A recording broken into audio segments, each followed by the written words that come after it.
20 कोटीचे dancing studio करून दिलेले आहे. धनंजय मुंडेंनी सांगितला, जी.आर करते का? अरे धनंजय मुंडे, तुला जे शपथपत्र असते निवडणुकीच्या ते करते का? सगळी खोटी माहिती दिलेली आहे. कोर्टामध्ये मला जावं लागलं. मुलगा मुलगीच्या नाव आहे, बायकोच्या नाही. आसमानकडून आणले का तुम्ही मुलगा मुलगी? कुठून आणले? आणि हे म्हणताय की समाजाच्या लोकांना आम्ही न्याय देणार. आज स्वतःची सालीवर घाण नजर ठेवणारा, बलात्कार करणारा, कोयते घसून ठेवा आणि अंगावर आले तो सिंगावर घ्या. हे जे वक्तव्य आहे फक्त आपले समाजांचे लोकांसाठी आहे. आणि जे शिक्षा आहे, कोयते घसा, अंगावर आले तो सिंगावर घ्या, माहिती आहे ना, तो ये फक्त आपले समाजांचे मुलाबाळांच्यासाठी आहे, ह्यांच्यासाठी नाही. जरी ह्यांच्यासाठी होता, धनंजय मुंडेसाठी, पंकजा मुंडेसाठी जरी हे शिक्षा होती, तो धनंजय मुंडेच्या अंगावर मी गेली होती आमदारकीमध्ये, घ्यायला पाहिजे होतं ना मला सिंगावर. कशाला माझा पर्चा काढून टाकला, माझी आमदारकी रद्द केली, माझे सूचकला उचलून गेले, कशाला? तुझ्यामध्ये जरी हिंमत होती तो मला सिंगावर घ्यायचं होतं त्यावेळे तुला. लोकांना कळते नवरा जिंकला की बायको जिंकली, कोण किती पाणीमध्ये आहे लोकांना कळत असतात त्यावेळे, पण तुम्ही सिंगावर घेतला नाही. तो मी समाजाला एकच बोलते की जे समाजावरती हे लोक स्वतःची पुरी भाजण्याचं काम करताय, समाजाचे लोकांना हे लोक न्याय देऊ शकत नाही, फक्त कोयते आणि सिंगावर घेण्याचं शिक्षण देऊ शकतात. आणि कोणत्या समाजाच्या आज समाजाचे नावावर जातीपातीमध्ये तेढ निर्माण करून हे लोकांनी स्वतःची राजकीय पुरिया भाजून आज गेले 50-50 वर्षपासून हे लोक राज करत आहे, पण आपले समाजाचे लोकांना आणि कोणत्याही समाजाचे लोकांना न्याय भेटत नाही.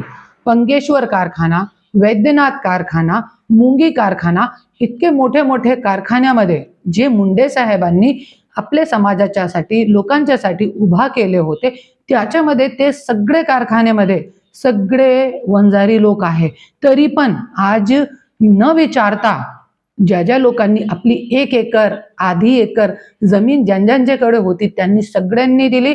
आणि त्याच्यामध्ये आज आज हे लोक म्हणतात आमचे ताटाच्या घेऊ नका. अरे तुम्ही तो समाजाच्या नावावर राजकारण करताय. जिंकले नंतर तुम्ही मोठे असताना, मोठे झाल्यानंतर, मंत्री झाल्यानंतर तुम्ही लोकांचे ताट सुद्धा, स्वतःचे समाजाचे ताट सुद्धा तुम्ही खिचून ठेवताय आणि ताट सुद्धा समाजाकडे घेऊ देत नाही. जसे आज पंगेश्वर कारखाना, वैद्यनाथ कारखाना, मुंगी कारखाना, सगळेमध्ये तुम्ही वंजारी समाजाचे लोकांची तुम्ही जमीन खाल्ली आहे. त्यांना न विचारता त्यांचे पैसे थकलेले आहेत, 40-40 कोटी थकलेले आहे. अरे तुमच्यासाठी 40 कोटी काय आहे? काहीच नाही. तुम्ही नाचणारी गाणारी महिलांना तुम्ही 20-20 कोटीचे डान्सिंग स्टुडिओ करून दिलेले आहे. आणि कारखान्यामध्ये तुम्ही ज्यांनी मुंडे साहेबांवरती विश्वास ठेवून आपले समाजांचे लोक ज्यांनी कारखान्यामध्ये जमीन दिली त्याचे तुम्ही खाऊन ठेवली आणि तुम्ही समाजाची गोष्ट करता, मोठं मोठं ओरडून भाषण करताय. कशाला? आता जोपर्यंत मी आहे आपल्या समाजाच्या खच्चीकरण मी होऊ देणार नाही. हीच आज राजकारणमध्ये जे वारसा असते ना, ते विचारांचे असते, जे मी घेऊन चालते. मुंडे साहेबांचे विचार होते कोणतेही समाजावरती अत्याचार होऊ नये, त्या विचार घेऊन मी चालत आहे. आणि मी एक और बोलते की जसे धनंजय मुंडेंनी सांगितला, जी.आर करते का? अरे धनंजय मुंडे, तुला जे शपथपत्र असते निवडणुकीच्या ते करते का? सगळी खोटी माहिती दिलेली आहे. कोर्टामध्ये मला जावं लागलं. मुलगा मुलगीच्या नाव आहे, बायकोच्या नाही. आसमानकडून आणले का तुम्ही मुलगा मुलगी? कुठून आणले? आणि हे म्हणताय की समाजाच्या लोकांना आम्ही न्याय देणार शिंगावर घेऊन. अरे कशाचा न्याय देणार तुम्ही? संगीन डिगोले, काका गर्जे, आणखीन खूप काही आहे, बापू आंधळे, भगीरथ बियाणी, संतोष देशमुख आणि स्वतः माझी आई मनोरमा शर्मा, माझ्यासोबत जे व्यक्ती आला होता परलीमध्ये माझी गाडीमध्ये रिव्हॉल्वर ठेवताना, जे माझा बॉडीगार्ड होता, अरुण मोरे, हे सगळे लोकांचे मर्डर कोणी केले हे सगळी गोष्टीवरती जरी प्रकाश टाकला आणि विचार केला आणि रेणू शर्मा आज 2-2 बायकाला प्रेग्नेंट करून आज स्वतःची सालीवर घाण नजर ठेवणारा, बलात्कार करणारा आज समाजाचा नेतृत्व करत आहे. मी जे जनता ठरेल ते मी होणार. आता मी काय ठरलेला नाहीये. आता मला तो फक्त लोकांना हे आईना दाखवायचा आहे की ज्या लोकांना तुम्ही निवडून देता आणि आता जे जिल्हा परिषद पंचायत समिती जसं धनंजय मुंडेंनी काल सांगितलं की स्थानिक निवडणूक आहे ते आता पेरणीची वेळ आहे. आपला मराठवाडा, आपला महाराष्ट्र पूर्ण शेतकरी लोकांवर चालणारा आहे. तरी पण शेतकरी सशक्त नाहीये. तो आता जे राजकीय पेरणीची वेळ आहे. आणि तुम्ही जसं सांगितलं ना की तुम्ही सभानंतरही करुणा मुंडेला कशा जागा येते, क्योंकि आपल्याला जागवायचं आहे ना लोकांना. जागवायचं आता पेरणीची वेळ आहे. आपल्याला किडे, पाणी किती टाकायचं आहे, किती नाही टाकायचं आहे, कोणचा पेस्टिसाइड टाकायचा आपले खेतवरती ते आपल्याला कळलं पाहिजे आणि ते वेळोवेळी केले तो त्यांची जे शेती आहे ते पूर्ण संपवणार. सभा झाल्यानंतरच करुणा मुंडे बोलतात. अशा कुठल्या गोष्टी आहेत की ज्या अजूनही तुम्ही दाबून ठेवलेल्या ज्या तुम्हाला अजून बोलायची त्यातली एखादी गोष्ट आहे अजून ती तुम्हाला बाहेर काढायची? खूप काही आहे. एखादं खूप काही आहे. आता मी बोलणार नाही क्योंकि ते हेडलाईन होत आहे आणि ते जे सगळं जे आहे ते पाठीमागे राहत आहे. बोलली की माझ्याकडे भरपूर काय त्याच्यातलं काही आहे? हेच सगळे जे माझे आहे, माझी बहिणीचा मुद्दा, हे सगळे पुरावे आहे ना. आणखीन खूप काही जसे भाऊनी सांगितलं स्वतःच्या समाजावर कसे जमीन लोकांची हिचकून घेतली. गरीब लोक एक एकर. आता माझ्याकडे हे सगळे जे आहे ना हे लोकांचे पेपर आहे. हे सगळे जे आहे लोकांचे पेपर आहे. काल माझ्याकडे आले. मुंडे होता एक आणि एक कोणता होता, त्यांची जमीन खाल्ली आहे असे जमीन. आणि परसो 2 दिवस अगोदर मी एक फेसबुक लाईव्ह केला होता. त्याच्यामध्ये एक बुजुर्ग व्यक्ती आहे, जरी बघितलं असेल तुम्ही, एक बुजुर्ग व्यक्ती आहे, त्यांचं नाव मला विसरून गेली मी. आणि त्यांनी काय सांगितलं, माझी जमीन खाल्ली. धनंजय मुंडेच्या लोकांनी जे नगर अध्यक्ष होता तिकडे, हे व्हिडिओ आहे त्यांच्या, हे बाबा ह्यांची जमीन खाल्ली आहे है ना. राष्ट्रवादीच्या नगर अध्यक्ष परलीच्या त्यांनी जमीन खाल्ली आहे. वाल्मिक कराडचा सपोर्ट होता आणि जमीन खाल्ल्यानंतर त्यांची 20 वर्षाची मुलगीने आत्महत्या केली. मुलगा शराब पिऊन असा बेजार झाला, कसं तरी करून शराबमधून काढलं हे बाबांनी. मतलब ह्यांना ज्या वेळे माझ्यासमोर बोलत होते त्यांना सूद पण नाही होती. जरी समोर बघितलं असे लोकांची अवस्था खूप खूप वाईट आहे बीडमध्ये. मतलब एक बघण्यासारखी नाहीच आहे. समाजावरती इतका अन्याय अत्याचार. हे लोक परलीचे आहे जे आज माझ्याकडे येत आहे आणि कुठे फिरणार. मी तो एकच बोलते, हे राजकारण, हे सत्ता, हे सगळी फक्त इथे आहे. हे बाबा ह्यांना सूद नाही होती. ह्यांची फक्त एकच जमीन होती. आज इकडे तिकडे फिरत आहे. ह्यांच्याकडे पैसे सुद्धा नाहीये केस लड़ण्यासाठी. केस लड़ने के लिए पैसे नहीं है, मैंने वकील दिया इनको. तो आज आणि ह्यांच्या व्हिडिओ बघून और लोक आले. असे खूप काही गोष्टी आहेत आणि मी समाजाला हेच सांगू इच्छिते आणि हेच मला दाखवायचं आहे की ज्या धनंजय मुंडे असो किंवा छगन भुजबळ असो, कोणी पण असो, तुम्ही स्थानिक चुनाव आहे तो तुम्ही नाली, रस्ते, बिजली, पाणी जे पूर्ण बीडमध्ये जे कचरा पसरलेला आहे त्याच्यावरती तुम्ही लक्ष द्या ना. त्या मुद्दे घेऊन तुम्ही कशाला नाही चालताय. क्योंकि धनंजय मुंडेचा असं मन आहे की मुद्दे आणि मुर्दे राजकारणमध्ये जिवंत ठेवावं लागते. आणि एक और गोष्ट, जसे धनंजय मुंडेंनी सांगितलेलं आहे की माझी आई बहिणीवर गेले. अरे जरांगे भाऊ आई बहिणीवर नाही गेले. तू एक म्हणत होता मला नथा, मतलब ऐसे लोगों से बात करते थे मेरे सामने घर में जब थे, नथ मधून वार करू नका. तो नथ मध्ये वार करणारा तूच एक आहे. ज्या ज्या महिला तुझ्याकडे न्यायासाठी गेली त्यांच्या तू काय काय खच्चीकरण केलेला आता लोकांच्या समोर आला नाहीये.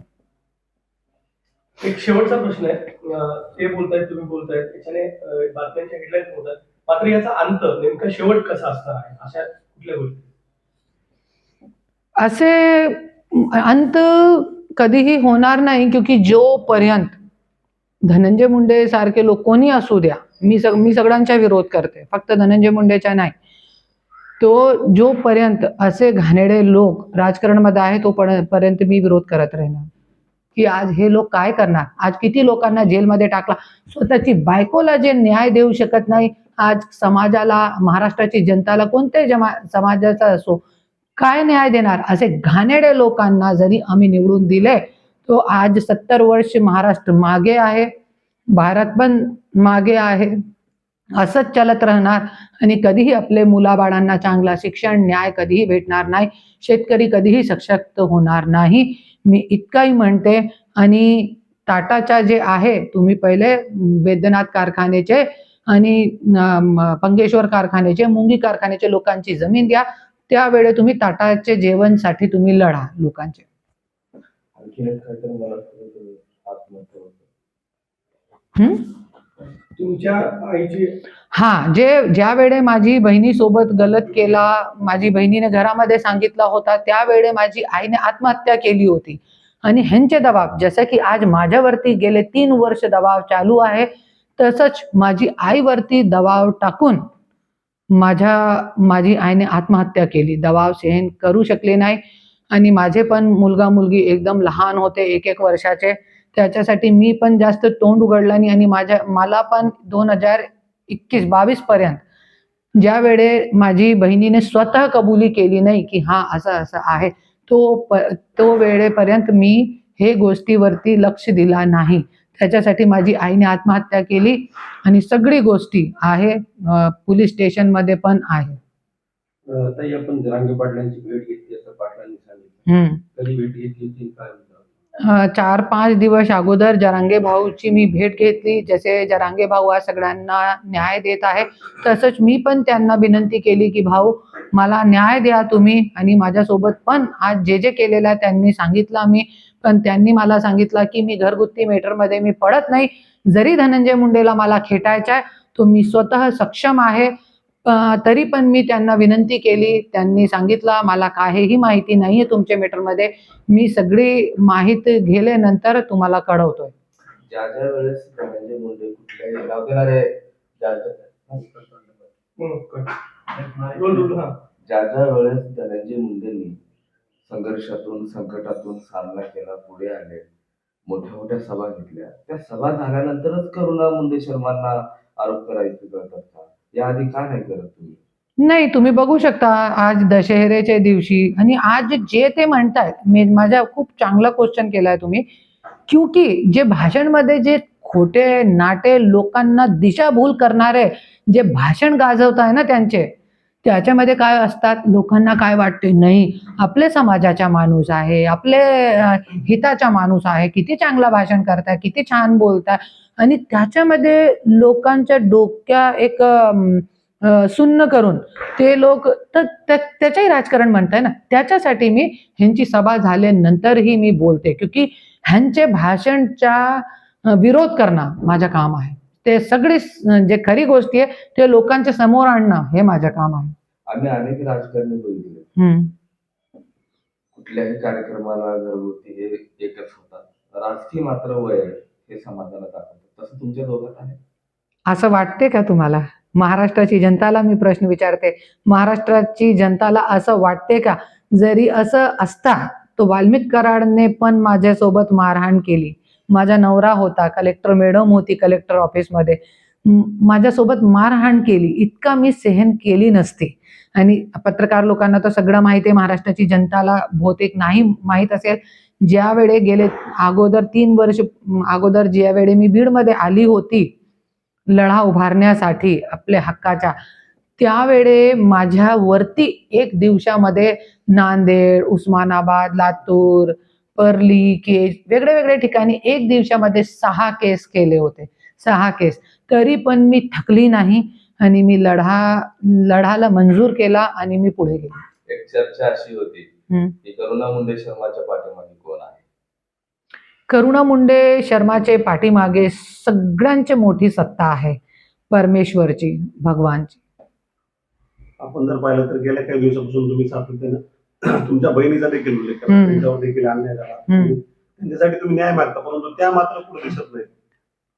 काय काय न्याय मागणार? त्या काय करणार? ती मुंबई सोडून इंदोरमध्ये गेली, इंदोरमध्ये शिफ्ट झाली, इतका दबाव तिच्यावरती पण असे गुंडे सोडले होते 500-600 ज्यावेळी तिने हे केला होता. आणि तेच गोष्टीसाठी मी जरांगे भाऊकडे गेली होती, क्योंकि जरी त्याच्या पाठीमागे जरी कोणता सपोर्ट आला, तो सगळी गोष्टी ती पण येऊन बोलते आणि ती पण ते जे बलात्कारचा केस होता ती परत उघडते, परत उघडू शकते ती. पण कोणता सपोर्ट पाहिजे ना आपल्याला. माझ्यामध्ये ताकद आहे, माझ्याकडे देव आहे, त्यांचे विश्वास, आज देवच्या विश्वासवर मी लढत आहे. पण तिच्याकडे इतकी ताकद नाहीये, तिच्याकडे इतका डोक्या नाहीये. ती म्हणतीये की नाही, माझ्याकडे कोणत्याही पाठबळ नाहीये, सपोर्ट नाहीये. सगळ्यांनी ज्यावेळी तिने केस केला होता, सगळ्यांनी त्यांनी कॉल करून, मोठ्या मोठ्या नेता लोकांनी कॉल करून तिने सपोर्ट मागितला होता, पण कोणीही दिला नाही. क्योंकि हे सगळे सारखे आहे. फक्त ज्यावेळी निवडणूक येते त्यावेळी हे लोकांना ओबीसी आणि मराठा, हिंदू आणि मुस्लिम दिसते. त्यानंतर हे लोकांच्या काम झाल्यानंतर स्वतःच्या समाजावर अन्याय करतात. आणि आज गोपीचंद पडळकर म्हणताय की जिहादी लोक तुमचे जे आपले मुलगी आहे, तर जिहादी लोक आपले मुलगीच्या जिम मध्ये नाही असले पाहिजे. अरे जिहादी लोकांचे सोबत तर तुमचे सीएम साहेबांची बायको नाचत आहे, त्याचा कधीही तुम्ही विरोध करत नाही. सीएम साहेबांची बायको कशाला तुम्ही नाचते गाते मुस्लिम लोकांच्या सोबत. पण ज्यावेळी निवडणूक येते तुम्ही फक्त जे मतदाता राजा आहे ना, त्यांची बहिणी, त्यांची बायको, त्यांच्यावरती तुमच्या लक्ष असतात आणि त्यांनाही तुम्ही गाईड करतात. हे सगळं चालू देणार नाही मी. आणि ते संग्राम जगतापनी पण सांगितलेलं आहे की तुम्ही हिंदूचे मुस्लिमचे दुकानावरती खरेदी करू नका. अरे तुम्ही आम्हाला काय सांगताय? लोकांना तुम्ही काय शिक्षण देताय? तुम्ही ते नसीहत देताय की तुम्ही इकडे खरेदी करा, तिकडे खरेदी करू नका. तुम्ही जे 400 कोटीचा घोटाळा केलेला आहे, त्याच्यामध्ये हिंदू, मुस्लिम, शीख, ईसाई, वंजारी, ओबीसी सगळ्यांचे पैसे असते. त्या तुम्ही आम्हाला दाखवा ना, 400 कोटी कुठे गेले. आणि आज छगन भुजबळ साहेब पण आज मोठे मोठे भाषण करताय. अरे 3 वर्ष तुम्ही जेलमध्ये राहून काय समाजाचे नेतृत्व करताय मला तर कळत नाही. आणि असे लोक 3-3 वर्ष हजारो कोटीचा घोटाळा करणारे लोक जरी ह्यांनी नेतृत्व केला समाजाच्या, तो आपल्या मुलाबाळांच्या काय असणार आहे? जिथे आपण आहोत तिथे पण आपण असणार नाही.